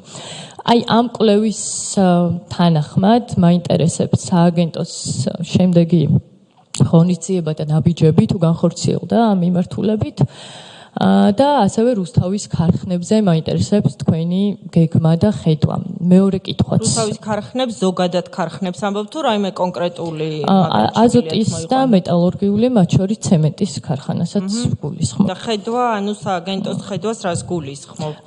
თუ თქვენს მოვალეობაში შედის მონიტორინგიც მათ შორის. დიახ. ამ მიმართულებით. მონიტორინგში რას გულისხმობთ? ზედამხედველობას და დაჯერიმებას თუ ასევე, რა თქმა უნდა. ასევე და ჰაერში არსებული დაბეჭდურების შემდეგ, რა თქმა უნდა, ეს ხომ მიზე შედეგობრივია ეს ორი ერთმანეთსგან. ასევე თქვენ ისაუბრეთ გამაფრთხილებელ სასიგნალო სისტემებზე, რომელიც არის წინასწარი სისტემები. რაჭაში შოუში სტიქია მოხდა 2023 წელს. ამავე წელს გეოლოგიურად გლაციოლარული საფრთხე დადგენილი იყო სამ სხვადასხვა მყინვარზე. ერთი ესეთი მყინვარი არის დევდორაკი, რომელიც მუდმივ პრობლემურია, მეორე მყინვარი არის სვანეთში, მესტია ჭალაში, ჭალადის მყინვარი და სამწუხაროდ ბუბას მყინვარი რაჭაში კვლავ რჩება ასეთ პრობლემად. მაშინ მახსოვს გამოვითხოვეთ ასევე ინფორმაცია, სადაც საუბარი იყო IoT-ის სასიგნალო სისტემაზე, რომელიც ძალიან მარტივ ინტეგრირებადია გარემოში, რომელიც მალევე იძლევა ამ გამაფრთხილებელ სიგნალს. 2023 წლიდან 2025 წლამდე არის 2 წელი. მე მივესალმები იმ პროექტს, რომელიც თქვენ წარადგინეთ, იმიტომ რომ საქართველოში ნამდვილად ამ მიმართულებით მძიმდება სიტუაცია. ამ 2 წლის განმავლობაში თუ შეგიძლიათ კონკრეტულად მითხრათ აი ეს სისტემები თუ განსდავს და განსაკუთრებით საფრთხის შემცველ მყინვარებზე და თუ არა რა პროცესია ეს ანუ კითხვა თუ სწორად გავიგე ადრეული გაფრთხილების სისტემებთან დაკავშირებით მყინვარულ ხეობებზე რა ღონისძიებები არის გატარებული ბოლო 2 წლის მანძილზე კიდევ ბოლო 2 წლის განმავლობაში და ჩემი ერთ ჩამოთვლის სამყოლოზე ერთ-ერთ სამყოლო საფრთხის შემცველ რომელიც 2023 წელს ასე ვთქვათ შოვის მოვლენების შემდეგ ძალიან აქტიურად კვლავ გახდა შესწავლის ობიექტი ამ სამ მიმართულებაზე რა პროცესები მიმდინარეობს. მადლობა. ეს სამი კითხვა ჯერჯერობით. კი ბატონელი დავაზუსტებ ერთ სანამ პასუხს გასცემთ მიკროფონი რო გამორთოთ ხოლმე. ქალბატონიკა რო დააზუსტოთ მეც რო კარგად აღვიქვა, ანუ ადრეული გაფრთხილების სისტემა თუ სასიგნალო სისტემა თუ ორივე ერთად, აი თქვენ ახსენეთ სამი მყინვარი ჩამოთვალეთ, ხო? მათ შორის დევდორაკი სადაც სასიგნალო სისტემა უკვე არსებობს. ანუ კონკრეტულად რას გულისხმობთ? ადრეული გაფრთხილების. ხო, ადრეული გაფრთხილების სისტემა, მანდამაინც სასიგნალო სისტემა არ არის. განგაშის სისტემა და ადრეული გაფრთხილება სხვადასხვა არის. დიახ, ბოლო ჯამში ეს ორი ერთიანება გეოტექნიკურ სისტემაში, რომელიც ერთმანეთს აძლევს სიგნალს IoT, რომელიც არის ძამნიშნულოვანი პროგრამა, რომელიც მე ასევე გითხარით 2023 წელს სწორედ ამაზე მიმდინარეობდა სასიგნალო სიგნალი აძლევს გამაფრთხილებელ სასიგნალოს გადასცემს. ხო, თუ სიგნალი არ მისცა გამაფრთხილებელს, ვერც გამაფრთხილება ვერ წამოვა შესაბამისად. ანუ ქალბატონელს ვთხოვ რომ ახსნას ქალბატონიკა ახალი შემოერთებულია ჩვენთან მოწვევის დასაწყისიდან რომ ჩვენთან რა ყოფილიყო უფრო მეტი ინფორმაცია ექნებოდა, მაგრამ ჯობს გვიან ვიდრე არასდროს ადრეული გაფრთხილების საზოგადოების გასაგონათაც ვამბობ, კიდევ ერთხელ რომ არავურიოთ ერთმანეთში, ადრეული გაფრთხილების სისტემა და სასიგნალო სისტემა არის ორი განსხვავებული რამ, რომელიც შეიძლება იყოს ერთად, ან შეიძლება ერთად არ იყოს. თუმცა ადრეული გაფრთხილების სისტემა არის ბევრად კომპლექსური, სხვადასხვა კომპონენტების დაფუძნებული, რაზეც ქალბატონი ელენე ახლა პასუხს ზუსტად გაგცემთ და ასევე ჰაერთან დაკავშირებით თქვენ ვარაუდი გამოვთქვით ქალბატონ ვიკარო, წინასწარ იციანო და თავენო, ეს ძალიან გთხოვთ პირველ რიგში იმ ადამიანების შეურაცხყოფა არის. თუ თქვენ რაიმე კონკრეტული ფაქტები გაქვთ ამასთან დაკავშირებით, ჩვენც დაინტერესებული ვიქნებით რომ ვიცოდეთ და კონკრეტული ის ადამიანები, რომლებიც თუ ასეთ რამეს აკეთებენ, მათ პასუხი უნდა აგონ მოქმედი კანონმდებლობის მიხედვით. სხვა შემთხვევაში პირველ რიგში მე მინდა რომ გთხოვოთ რომ პატივი ვცეთ იმ ადამიანებს, რომლებიც სამისტრო სისტემაში მუშაობენ, იმიტომ რომ სწორედ ამ ადამიანების მუშაობაზე და კეთილსინდისიერებაზე ძალიან ბევრი რამ არის დამოკიდებული, თუნდაც ის რა მიღწევებსაც ჩვენ ბოლო წლების განმავლობაში მივაღწიეთ. ამასთან ერთ შეგახსენებთ, რომ სამინისტროს უწევდა არათუ ცეცხლების ჩაქრობა გადატანითი მნიშვნელობით, ანუ რეაგირება კონკრეტულ მოვლენებზე, არამედ ახალი სისტემების შექმნა როგორც ტექნიკური, ასევე ადამიანური რესურსის თვალსაზრისით. ეს არის ძალიან დიდი შრომატევადი საქმე, შესაბამისად თითოეული ადამიანის შეურაცხყოფა იქნება თუ უაპელაციოდ ვინმეს რამეს დავაბრალებთ, თუ რაიმე კონკრეტული ვიცით, აუცილებლად ჩვენც გვაცნობეთ, დიდი სიამოვნებით გამოვავლენთ ასეთ მოვლენებს და ერთი, სანამ ქალბატონი ელენე ამ პასუხსაც გასცემს ჰაერთან დაკავშირებით, მე მინდა ხაზგასმით ვთქვა, რომ ეს პარალელური დათვლები და ასე ვთქვათ შეფასებები ცოტა არარეალისტური რაღაც მოდაშია ჩვენ ქვეყანაში, მათ შორის ჰაერთან დაკავშირებით ის სისტემა, რაც ქალბატონმა ელენემ ისაუბრა, არის სისტემა, რომელიც ქართულ ოცნებას არ შეუქმნია, არამედ შექმნეს დარგის სპეციალისტებმა და იყო გარკვეული შემთხვევები, როდესაც მათ შორის კომიტეტსაც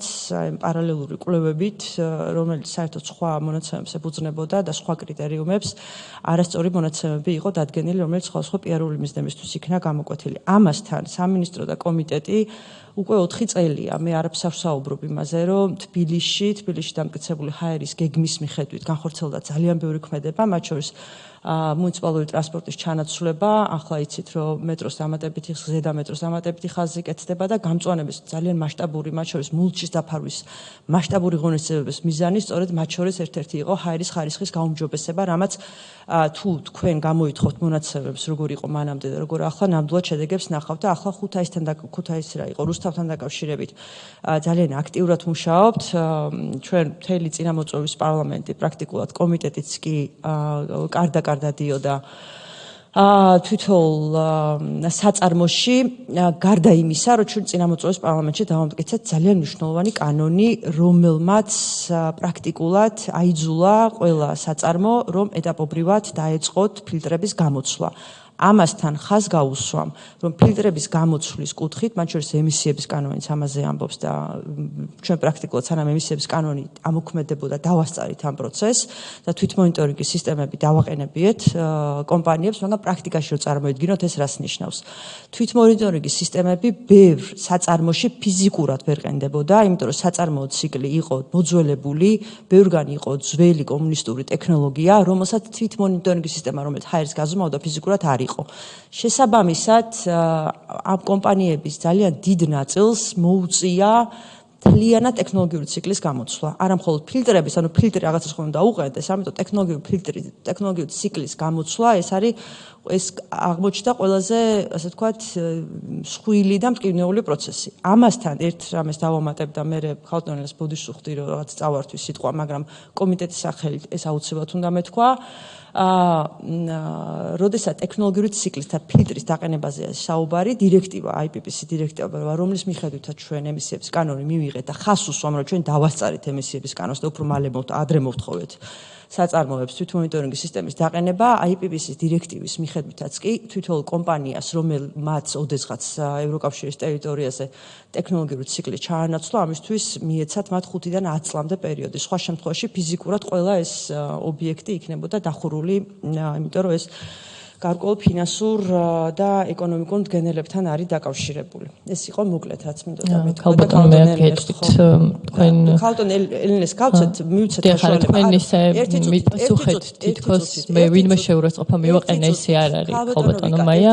ქალბატონ ვიკა ერთი წუთი აქ დებატები არა გვაქვს, აქ არის კომიტეტის ხდომა, მე ვარ კომიტეტის თავმჯდომარე და როდესაც ქალბატონ ელენე დაასრულებს თუ რაიმეს დაზუსტება დაგჭირდება. მე მინდა რომ სწორად გამცეს ქალბატონმა ელენე პასუხი, იმიტომ რომ მე ქალბატონი ელენეს ბევრ თანამშრომელთან ერთად მიმუშავია მათ შორის ახლანდელ თანამშრომელთან ერთად. გამორთოთ მიკროფონი, რეგლამენტის მიხედვით ჩვენ ასეთი მუშაობა არ აქვს აქ. კითხვა-პასუხის რეჟიმში მუშაობთ, შესაბამისად ქალბატონ ელენეს შემდეგ თუ რაიმეს დაზუსტება გსურთ, შეგიძლიათ რომ დააზუსტოთ. დიდი მადლობა. გთხოვთ ქალბატონ ელენე. მადლობა ქალბატონ მაია. მოდი პირველ რიგში პასუხს გავცემ ჩეხეთის კვლევასთან დაკავშირებით. მოლოდინის მქონდა სიმართლე გითხრათ, რომ ეს კითხვა დღეს დაისმებოდა და სხვა შორის კარგია რომ ეძლევა იმის საშუალება, რომ პასუხი გაგცეთ ამასთან დაკავშირებით. ეს კვლევა ჩვენც რომ ნახეთ თავის დროზე ძირეულად მოვიკვლიეთ, მოკლედ ის მეთოდოლოგიაც, რის მიხედვითაც იყო ეს ჩეხეთის კვლევა ჩატარებული და ცალსახად და პასუხისგებლობით მინდა გითხრათ, რომ დადარებადიც კი არ არის იმ მეთოდოლოგიასთან და იმ პრინციპებთან, რის საფუძველზეც ჩვენ ვახორციელებთ, ესე ვთქვათ, ატმოსფერული ჰაერის თუ სხვა მიმართულებით დაბინძურების მონიტორინგს. კონკრეტულად თუ გაინტერესებთ, აი ახლა მოვიძიე ზუსტად ამასთან შედარებაც კი გავაკეთეთ ჩვენთან შიგნით სააგენტოში, რატომ არ შეიძლება იყოს შედარებული და დაინტერესებულის თუ იქნებით, მე შემიძლია კიდევ უფრო მეტი დეტალი გაგიზიაროთ. მაგალითად კვლევის შედეგები, როგორც უკვე ვთქვი, არ შეიძლება პირდაპირ იყოს დადარებული, რადგან ნიმუშების აღება წარმოადგენდა შერჩეულ სპეციფიკურ ადგილებზე და ნიმუშებზე დაკვირვებას, რომლებსაც სააგენტო არ ახორციელებს. მაგალითად, ერთი იყო მოცემული კვერცხის 8 ნიმუში, მათ შორის 7 ნიმუში ადგილობრივი ქათმისგან, რომელიც მოშენებულია და გაყვანილია ბუნებრივ გარემოში და ერთი ნიმუში იყო სუპერმარკეტიდან აღებული. რაც შეეხება თევზს, იყო იქ 12 ნიმუში, ძირითადად გაერთიანებული ტიპის, წიდის 2 ნიმუში იყო შესწავლილი, ნიადაგის 12 ნიმუში, მათ შორის 7 ნიმუში აღებულია საბავშვო მოედებიდან, სადაც იცით, რომ ისედაც დაბინძურება საკმაოდ მაღალია. იყო ნალექის მასალა 4 ნიმუში, საგზაო მტვერი 5 ნიმუში. ამავდროულად გეტყვით, რომ კვლევაში შედარების მიზნით გამოყენებული იყო სხვადასხვა პოსტსაბჭოთა ქვეყნებიდან აღებულ ბუნებრივ გარემოში მოშენებული და გაყვანილი ქათმის კვერცხის ნიმუშები. გარემოს დაბინძურების რეფერენტული საბაზისო მაჩვენებლის დასადგენად ნიადაგის და მტვრის თითო ნიმუში აღებული იყო სოფელ უდაბნოში, რომელიც ძირითადად დაბინძურების წყაროსგან მოშორებით მდებარეობს. ხოლო რაც შეეხება ახლა რო გითხრათ, სააგენტო რას ახორციელებს, სხვადასხვა დონის ბუნებრივ და ანთროპოგენური დატვირთვით გამოწვეული გარემოს დაბინძურების ხარისხის დადგენას ვაკეთებთ შემდეგი მეთოდებით. არის ატმოსფერულ ჰაერზე დაკვირვება სტაციონალური პუნქტების და ექსპედიციების მეშვეობით, წყლების, ატმოსფერული ნალექების, შავი ზღვის და ნიადაგის ქიმიური, ბიოლოგიური და მიკრობიოლოგიური დაბინძურების მონიტორინგი, გარემოს ფიზიკური ფაქტორების, მაგალითად ელექტრომაგნიტური ველის, ხმაურის და სხვა დონეების განსაზღვრას, გარემოს ხარისხობრივი მდგომარეობის მონაცემთა ბაზების შექმნას და გაკეთებას, ოღონდ ეს ყველაფერი კეთდება ევროკავშირში დადგენილი სტანდარტების და ნორმების შესაბამისად, რომელიც ჩვენთან საკანონმდებლო დონეზეც უკვე ვერიფიცირებული და დამტკიცებული არის.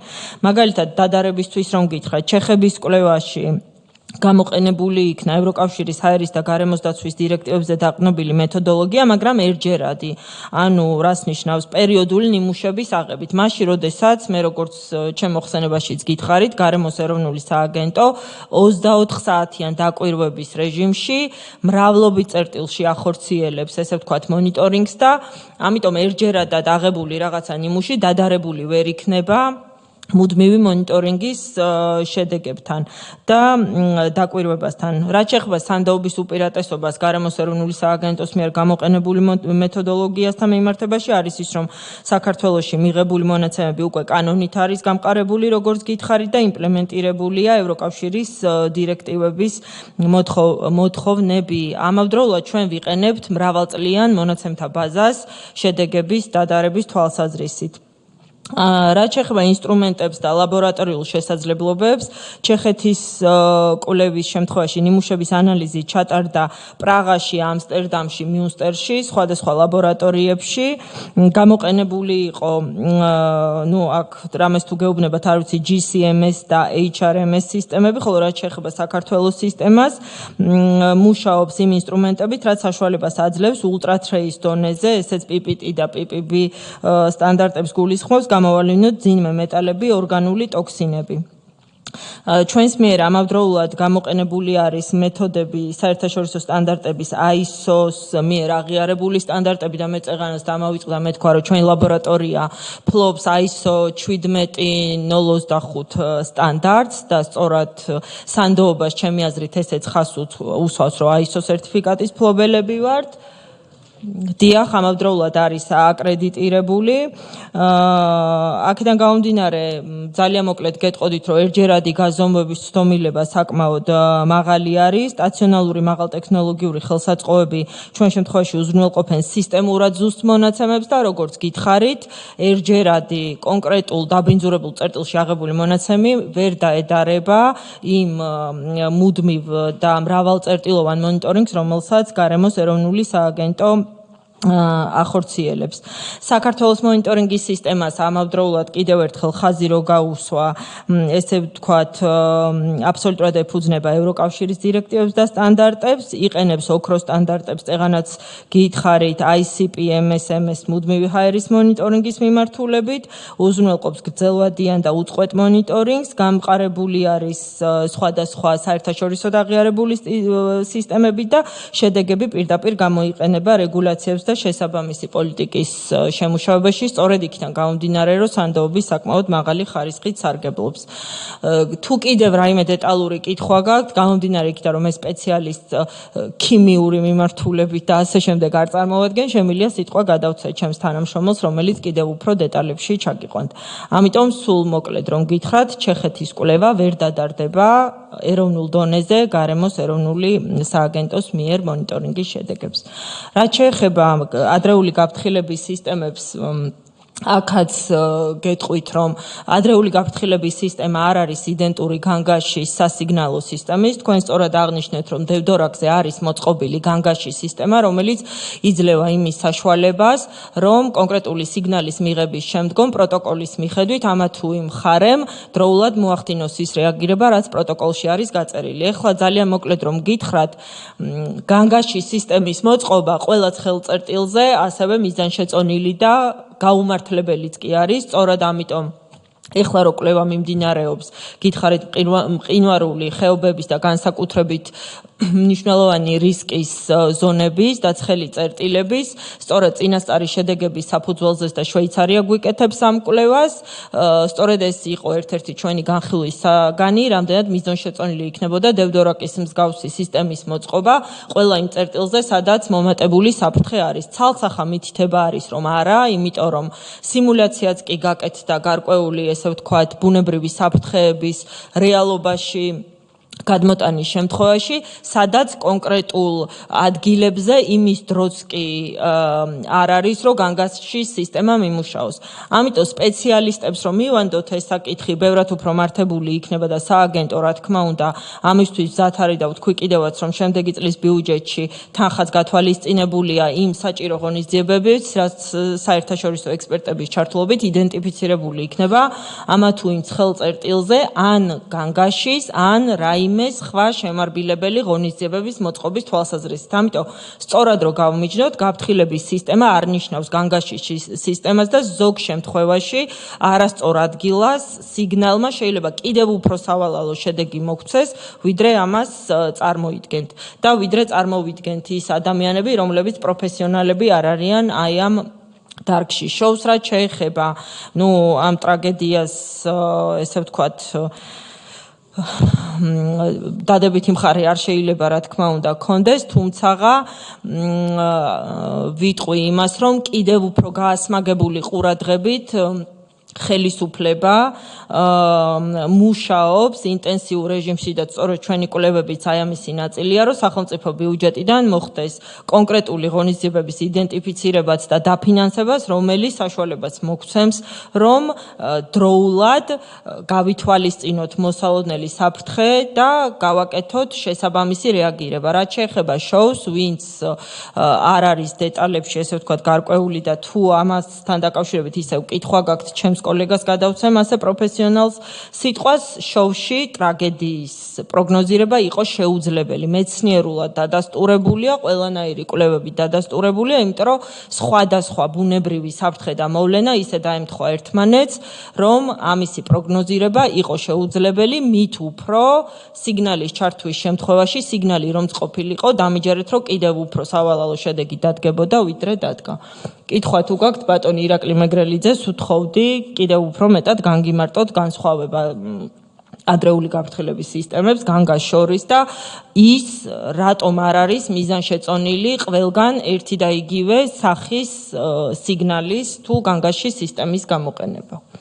ირაკლი, ორ სიტყვას თუ დაამატებ შოუთან დაკავშირებით, იმიტომ რომ რატომღაც ისეთი შთაბეჭდილება დამრჩა, რომ იყო შესაძლებელი იქ თავიდან არიდება რაღაცა სტიქიის და ესე ვთქვათ უმოქმედობამ ან დაუდევრობამ გამოიწვია ის შედეგი, რაც ჩვენ და სამწუხაროდ დადგა. მადლობა, მოგესალმებით ყველას. ძალიან კომპლექსური საკითხია.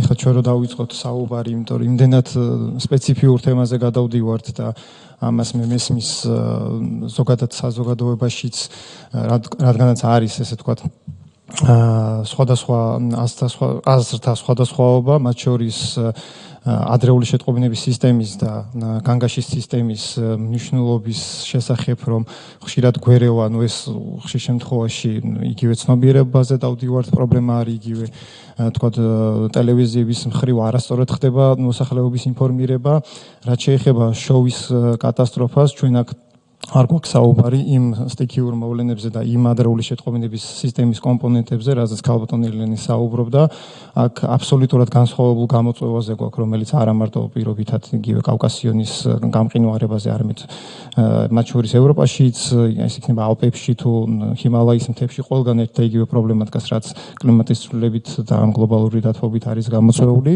ეს გახლავთ უშუალოდ პერიგლაციალურ არეალში მარადი მზრალობის პრობლემა, რომელიც ფაქტიურად სეზონური ხდება და ამის ესე ვთქვათ ვიზუალური შეფასებაც და არანაირი ინსტრუმენტალური საშუალებები არ არსებობს.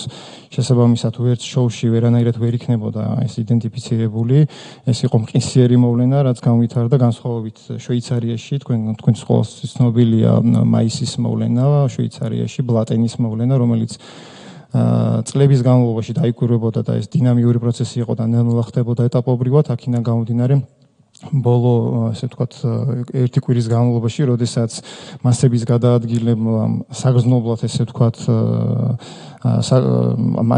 აჩქარების დიდი მაჩვენებელი დააფიქსირა, სწორედ ეს გახლდათ ამ გაფრთხილების და ადამიანთა ევაკუაციის საფუძველი, რის საფუძველზეც ფაქტიურად იქ არანაირ, ესე ვთქვათ, ცხოვრობს არ ქონია ადგილი განსხვავებით შოუისგან, იმიტომ რომ შოუში ეს ახლად ხისიერი მოწყვეტა, რაც იგივე ამ მარაძალობასთან იყო განსხვავებით დევდორაკისგან, იმიტომ რომ დევდორაკის შემთხვევა ეს არ იყო პირველი შემთხვევა, დევდორაკს ახასიათებდა მათ შორის თამარ მეფის დროს იქ ბილიკიც კი არის გაყვანილი და ყველამ ვიცით რომ ეს ხშირად ხდებოდა, თუნდაც ჩრდილოეთის მხარეს კარმადონის ხეობაში 2000 წელს დაახლოებით 200 ადამიანი დაიღუპა იმ ხეობაში, ანუ დევდორაკისთვის დამახასიათებელი იყო, თუმცა დასავლეთ საქართველოში, მათ შორის მესტიაში თქვენ ახსენეთ ჭალაათი და ჭალაათი არ იყო, ეს იყო მურყვამის მყინვარი, სადაც ეს მოვლენა განვითარდა.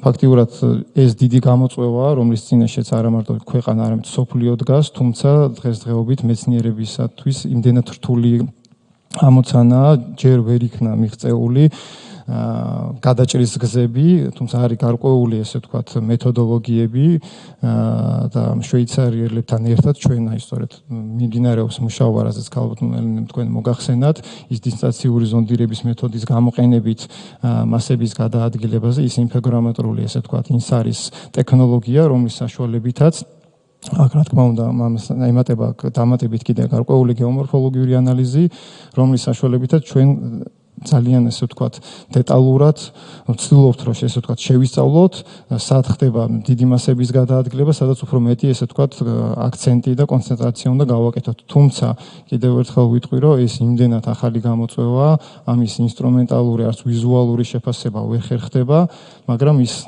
აპრობირებული მეთოდი, რაც დღესდღეობით ესე ვთქვათ მეცნიერების მიერ არის დანერგილი, აი ამ მეთოდით ჩვენც მივყვებით და ფეხს უწყობთ ამ ევროპულ სტანდარტებს და ვცდილობთ რომ მაქსიმალურად შევაფასოთ და გარკვეული შედეგი დავდოთ, რომლის საფუძველზეც უკვე დაიგეგმება გარკვეული აქტივობები, ეს იგულისხმება თუ სადმე საინჟინრო გადაწყვეტილება იქნება მიღებული, თუ ისევ და ისევ მონიტორინგს ვაგრძელებთ, ან შესაძლებელია იყოს გარკვეული რეკომენდაციები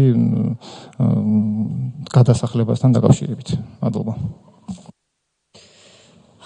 დიდი მადლობა. კითხვა დაზუსტება.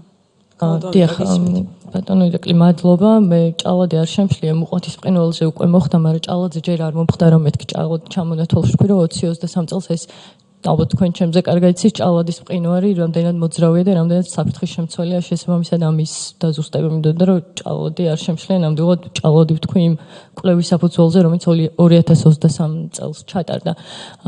შემიძლია რომ ხო, დარწმუნებულია რომ თქვენ პირველად არ გესმით ჩემგან რუსთავის პრობლემა და რუსთავის ქარხნების პრობლემა. მე ბევრ თქვენ კოლეგასთან, ახლანდელთან, ყოფილ კოლეგასთან ერთადაც მიმუშავე ამ მიმართულებით. თქვენ ძალიან კარგად იცით ასევე ის ორგანიზაციები და ის სამოქალაქო ორგანიზაციები, რომლებიც ადგილზე მუშაობენ და თქვენ მათგანაც ალბათ ძალიან ბევრჯერ გსმენიათ, რომ ყოფილა ბევრჯერ დაზუსტებული შემთხვევაც, როდესაც ქარხნებს, აზოტს, ასევე ბეტონის და სხვადასხვა ქარხნებს ქონიათ ფილტრის საკმაოდ ხშირი გათიშვა თვითნებურად, ეს არ იყო ტექნიკური მხარვეზი, ეს იყო თვითნებური გათიშვა გარკვეული მიზნებით. ამიტომ თქვენს თანამშრომლებთან პირიქით პატივცემა და კოლეგიალობა, რაც ამდენი ხნის განმავლობაში მაკავშირებს. ხო, რაც შეეხება სასიგნალოს, მე შოვის ტრაგედიაზე არც ერთი წამით არ მიფიქრია, რომ ვინმეს ეჭვი შეპარვოდა, რომ ეს წინასწარ შეიძლებოდა თუ არ შეიძლებოდა. მე უბრალოდ კითხვა დავსვი მომდევნო 2 წლის განმავლობაში განხორციელებულ ქმედებებთან დაკავშირებით და ამაზე პასუხი მივიღე. რუსთავთან დაკავშირებით სიმართლე გითხრათ, პასუხი ვერ მივიღე.